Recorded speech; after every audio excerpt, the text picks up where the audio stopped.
in order when we talk Dobby. I want y'all to hear what Matt LaFleur had to say about Romeo earlier today. Really kind of put things into perspective. Is a coach speak? I guess it could be, Tim, but I don't know, man. It sounds like our boy Matt LaFleur is all about having Romeo Doubs on the roster. So let's move on to tight end for a second, and then we'll get into Romeo. So sound like the tight ends had a great day, and Tim, correct me if I'm wrong, man, because this training camp, is it not flown by? Like, it's just been crazy how quick it's gone by. It has. It really has. Do you feel like Luke Musgrave has had a good camp, or is it just me? I feel like he's had a better camp than he had last year. I agree. I was trying to think, like, okay, am I just kind of caught in the moment? Let me think back. What were some of the negative marks on Musgrave? There might have been a couple early in camp, but man, it seems like he's been pretty lights out since then. This is Tucker Kraft. This is Jordan Love to Tucker Kraft in 7-on-7s. Let's take a look at this as Sleeper Packers actually posted this one over on X. Make sure you go give them a follow.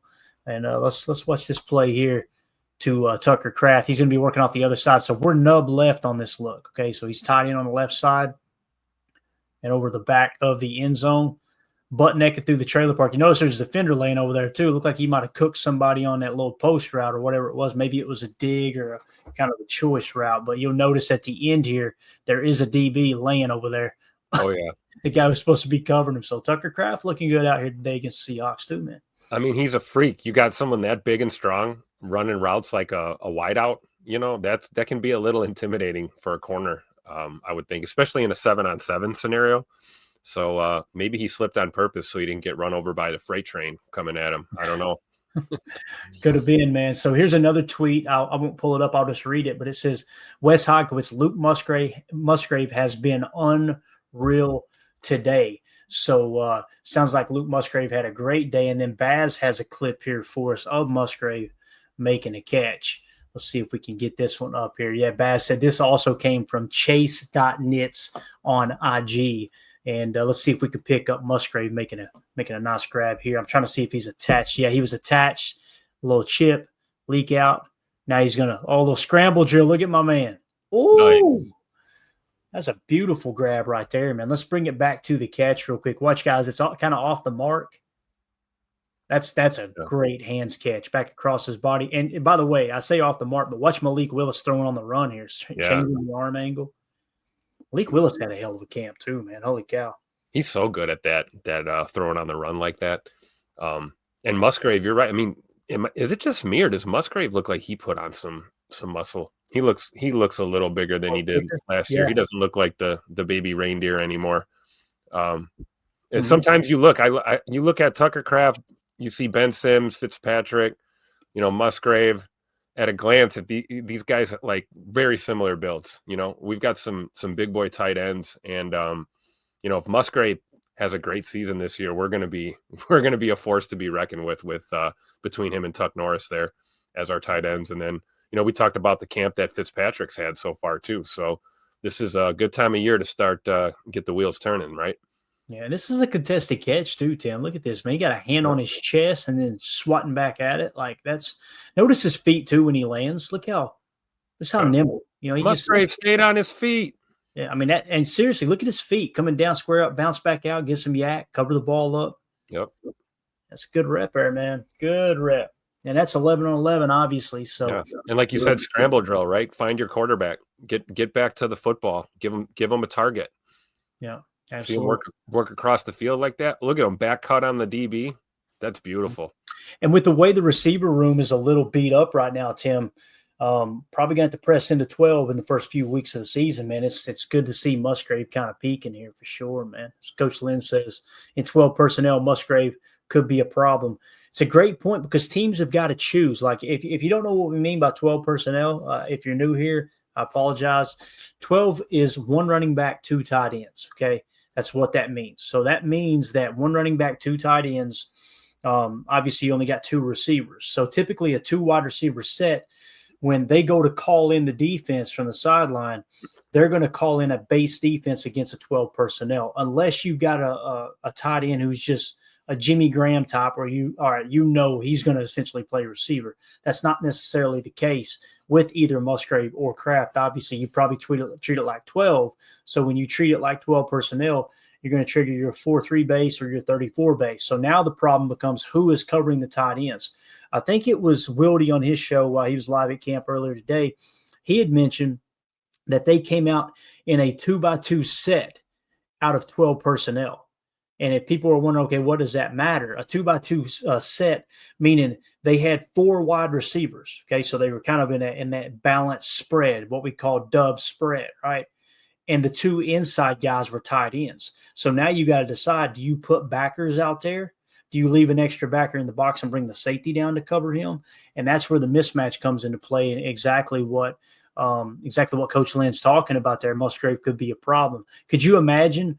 A 6'2". Hell, most linebackers aren't that tall either. Let's imagine a 6 foot or a 6'1" linebacker trying to cover Luke Musgrave, who's 6'5", if I remember correctly. Oh, we've seen it a couple times at camp, right? We've seen McDuffie running with Musgrave trying to cover. And you're right. I mean, that height and reach gives you a huge advantage for sure. Yeah, no doubt about it.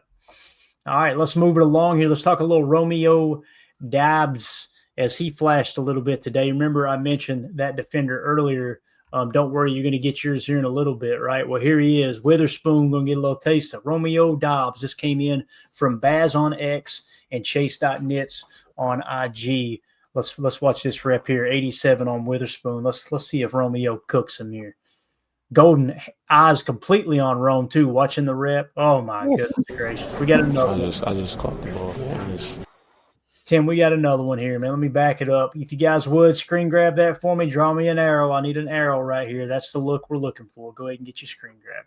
That's Tim. Romeo footwork. Look at the footwork on this route. Yeah, seriously. He absolutely demolishes this corner. Look. Wow. Yeah. And I know you see how he flattens to keep both toes in? Watch at the end here. Little spin. Look, boop. Oh, yeah. Both feet together inbounds. I love it. Complete body control, man. Complete body control. He looks better. He looks better than even last year. So you can tell these guys have put in the work during the offseason for sure. Yeah. And again, that poor DB, even if he doesn't slip, Rome's catching that ball. Sorry. Yep. He's already got him cooked right there. So great route and a great catch. Now, Tim, if you'll get me a screen grab ready of Matt LaFleur, give me a lung dart Matt LaFleur, a Tupac LaFleur, if you will. This was on Kay Adams' show earlier today as she was live in Green Bay, Wisconsin. A lot of people were saying that's why the fight broke out. Everybody was trying to impress Sister Kay Adams out there. I don't know. But this was Matt LaFleur and Kay Adams talking about Romeo Doubs, and I believe – well, I'll just let the video play here. Obviously, it's about whether Romeo Doubs is going to be a Packer or not. Let's see what head coach Matt LaFleur had to say about it. It's a tough week because you have to make cuts, right? I'm looking at that wide receiver room. It's great. You have so much depth. What will it come down to? Well, we don't have a lot of depth right now. We're missing a lot of guys. So, it's going to come down to these guys' ability to go in there and make plays for us. And, there's been a lot of tape. We've had a lot of practices now. Looking forward to the third preseason game to put these guys in those types of situations to see how they respond. What does Romeo Doubs have to do to not have rumors about him being cut from this team? Rome's not. I'd be very shocked if he ever was going anywhere. There's words about that. No. That will not happen. Can you sort of explain why so confidently? Because Rome is out there competing and doing everything that we need to see from him. And obviously he's played a lot of ball for us and at a high level, and he's been a great teammate, and he goes out there and you can count on him every day. One more time. No, that will not happen. Can you sort of explain why so confidently? Because this team. Rome's not. I'd be very shocked if he ever was going anywhere. There's words about that. No. That will not happen. That's pretty clear, Tim. Tell him, Tupac. He said let him know. He said who started that rumor. He said that will not happen. Yeah, when I seen the cut rumor, I'm going, what? What the hell? Yeah, I mean, I get trade rumor, right? Yeah, right. We've talked about possible trade, but an outright cut, you've got to be insane. There's no way. And this right here, he's not going anywhere. That tells me we know they explored trades with him in the offseason, specifically Seattle. Seattle's the only one I feel comfortable saying that sounds like that was legit, right? Mm-hmm. But yeah, the thought of just cutting him, arguably your best receiver, especially your best outside receiver, before Matthew Golden gets an opportunity to prove his worth, right? Certainly, right now, to Matt's point, while we're banged up, right? I mean, you can't get rid of a guy like Rome. And we've talked about all offseason. It seems like he's in a good place, right? Like he seems like he's in a better place than he's been since he's been here. He's awkward at times. We know he's socially I relate to it, man. I get around a crowd of people and I'm like, I just want to tuck up into a ball in the corner somewhere. You know what I mean? Yep. But I mean, this one, again, watch your ears. It's a little loud. It's a part of our outro, but stuff like this all offseason. He just seems like he's having fun. He seems like he wants to be in Green Bay, right? And maybe the trade, him finding out that they did try to shop him to Seattle in the offseason, maybe that's what it takes to him to kind of shake it loose a little bit. Like, all right, you know what? I need to really embrace this opportunity while I got it. Absolutely. And, like when we talk about some of the ups and downs last year and things, you never know what somebody's got going on in their personal life. These guys are pro athletes and they have to be professional when they step out on that field, but they're human beings too. So that's not an excuse, but obviously, yeah, compared to this time last year, I feel like, Rome is in a much better place. He's not as quiet as you think. Like I said, when he's on that field, he's a pretty talkative guy on the football field. You love to see it. Yeah, we got us a new sound bite here. Read what Coach Lynn said. I'm gonna write this down. That's our new sound bite for Matt LaFleur. That will not happen. Yeah, exactly. You do that, you're gonna get your ass kicked in that.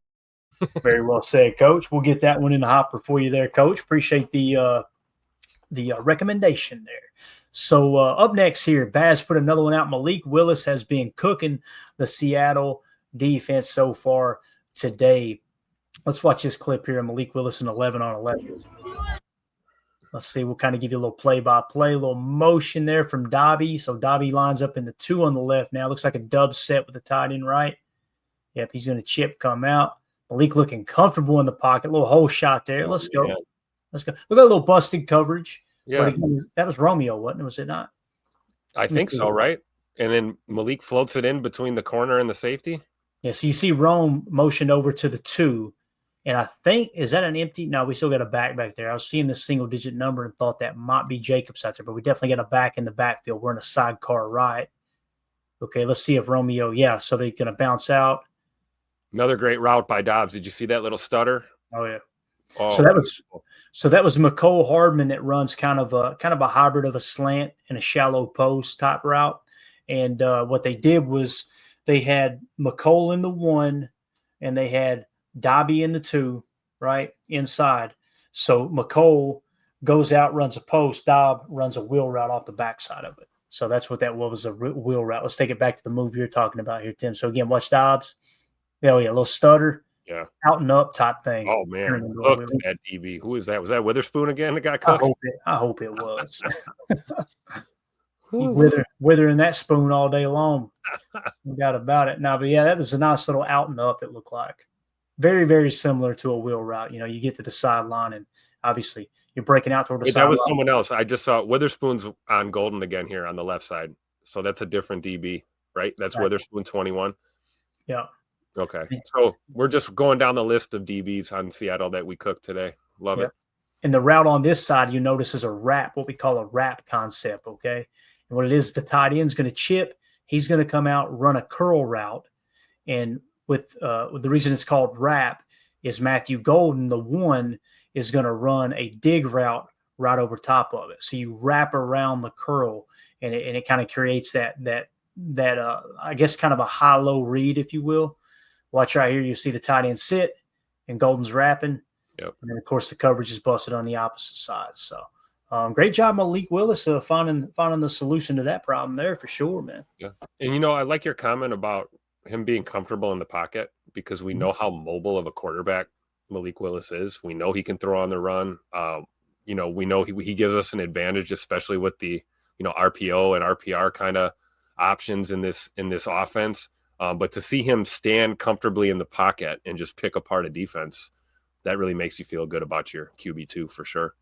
What's crazy is he could have hit McCole Hardman on that crosser, that climb or whatever it is right there too. Yep. So, yeah. And that's freaking beautiful right there. I'd love to see it. Great concept. And again, these are the things that you're able to do in joint practices that you can't do in a preseason because you don't want to show too much. Exactly. It's much harder for teams to study this tape when it's filmed from a fan on the sideline as opposed to the eye in the sky on all 22. And by the way, I just want to mention Christian Watson looking like a grown ass man right here. He looked like Superfly Jimmy Snuka. Look at that dude right there. I know, man. He's getting braided up before the game, probably. No doubt. Oh yeah, I kind of like that swag right there, Amelia. We need that Madden. We need that hair hanging out. Imagine that's the lettuce. That's the lettuce. That's your Kentucky waterfall clay right there. Boy, there was some Kentucky. Let me tell you, there was a flash flood warning at the Redneck Brawl. There was balls everywhere. There was one dude had it down to like his lower back. I'm telling you, and he just had the sides just razor short. Just yeah, it was bad. Emilio, did you hear what Matt LaFleur had to say about Romeo Doubs there just a second ago? I missed that part. Just you can run it by me real quick. He with Kay Adams, he said that's not. He said that will not happen. Him getting cut out, right? Yeah, okay. Romeo. Well, he just said they didn't even. She mentioned cut, but he said he's not going anywhere. That will not happen. I took that as cut, trade. None of that's happening. Yeah, I like that. Now, you never say never, but never. If a team came calling and said, you want a first-round pick for Romeo, Matt's going to go, I ain't say nothing. Probably. Yeah, right. You know what I mean? That's how that works. But, yeah, I think he's really, really high on Romeo Doubs. And somebody had mentioned last night in the comments, and I think I commented pretty late. It was like 1 a.m. when I responded to that comment. Hopefully I didn't say anything inappropriate half asleep. But they had said something along the lines of what was it? He said maybe wait till closer to the trade deadline and reevaluate it. That makes sense because if Christian Watson comes back from injury, right, and everything's kind of cranked up and you can afford to part ways, maybe it makes sense in that regard. But, man, I'd be totally on board with them just keeping him as well. Because, we talked about Bill Walsh 101, the last piece you put in place is wide receiver, right? Well, what do? We spent a first-round pick on wide receiver for the first time in, a couple of decades, whatever the amount of time was, 22 years or what have you. So when you go and you get that final piece and you're like, okay, you feel like the Super Bowl window's open, we're going to go get a wide receiver, kind of doesn't make sense to get rid of what some people would believe is your already number one receiver. You know what I mean? You kind of taking a step forward, then 2 steps back there. So we'll see right now, Yep. All right. Little McManus update from Kicking Today. It's funny, when he's not perfect, I'm like, is something wrong? Because we've gotten so used to him hitting everything. But Brandon McManus goes only 3 for 5 on field goals, hits the left upright from 49 left hash, short from 55 right hash. McManus good from 38 middle, 45 right, 54 right. McManus now 70 of 76 since the start of camp. We'll take that money all day, right? Mm-hmm. And guys, it was windy today too. Again, not making excuses, but like I've said before, when McManus does miss, it's not by a lot. You see his misses hitting an upright and then a little short from 55 yards. Right. Nothing to worry about at all with Brandon. I was listening to that unscripted, and it was either Wes or Mike. I'm pretty sure they said that it was at the Colts training camp where he after practice went and hit a 70. Yeah, hit the crossbar and bounced in. So he's got the leg. 55 into the wind and he's short. It might make a little sense, right? But good practice, right, Tim? You love getting something that Nate. You can't just throw a couple fans out there and move the ball around. I mean, you need nature to do that. So I'm glad that he did. I'm glad you give him 5 reps on a windy day like that. That's why I like they wheel out the goalposts. You got the uprights. They can just put that wherever they want you and, kick with the wind or against the wind. But, yeah, we feel good about our kicker, right, guys? I mean, 70 or 76, let's go. I might have to try to find a couple of those moving goalposts on Amazon, put in the front yard. You know what I mean? There we go. Yeah, out there, get a couple daddy sodas in, you get brave and go pull a butt cheek in the front. I was just going to say, pop that hip out of alignment real quick. There you go. It wouldn't take much for me right now. I'm just telling you, man. They're going to start training McManus by actually moving the goalposts. He'll be like, all right, I'm going to kick it. They're just going to start cranking that thing or moving it. I was waiting for someone to give me the actual number here. Hardhead72 said 92% will take that all year. So it's 92% field goal percentage or hit rate, I guess you could say altogether in camp. Tippy cap to the field judge there. You know what I'm saying? Which, by the way, that video that the Packers finally put out was absolutely. Yeah. I don't need a whistle. Too much power. Too much power. That broke me up. Exactly.